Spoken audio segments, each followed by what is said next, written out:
We got the right guy at the helm, too. The other thing that I don't think people appreciate is the charisma of Trump. Before you roll your eyes and call me some sycophant, just hear me out, folks. This is personal. I have met Trump a ton of times, and this never ceases to amaze me. And you can sometimes see it on TV, but in person, this is his most remarkable trait. That's why he flew all the way to China to do this. I'm not blowing smoke here. When you meet Trump in person, it's actually an entirely different experience. And I'm going to tell you something that's probably going to get me in trouble with my wife, but it's worth it. Here we go. She was not, and I mean not, a fan of Trump early on. She was a Jeb exclamation point person all the way, okay? I brought her to meet Trump reluctantly, and after that meeting, she turned to me and she was like, wow, like this guy made me feel like I was the most important person in the world.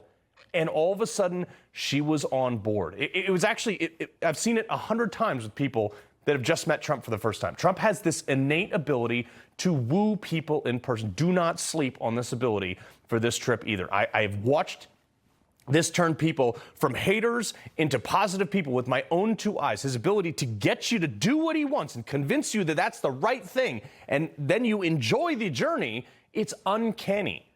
We saw that with just in the first few hours where Trump announced that China would now be buying 200 Boeing planes in this batch from us.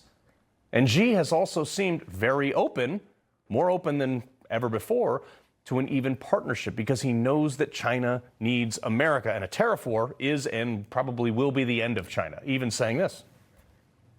A stable bilateral relationship is good for the world.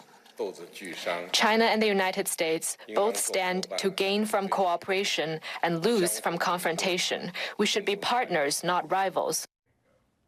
But also, if that wasn't enough, Trump brought the people with him who control companies that have equal value to the GDP of China.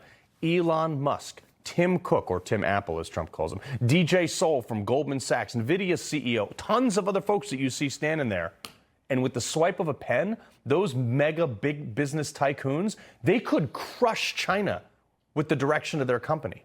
It's another power move. But the one thing that I have been most impressed about is the lack of details in these internal negotiations, because most attendees were, or actually probably all of them, were hand-selected in part because they could keep their mouth shut while the summit was going on. Also because personal devices, as we're told, were surrendered for much of this trip, not only for security reasons, but also so the only part of this that gets out is the final product of the deal. But hey, not like we haven't been right so far, so maybe we'll be playing this one back in 2 weeks as an I told you so to the legacy media. He loves the Constitution. He fights for what's right. He hates the bad guys. He's a freedom warrior. He's your freedom warrior. Watch Carl Higbie every weekday on Newsmax.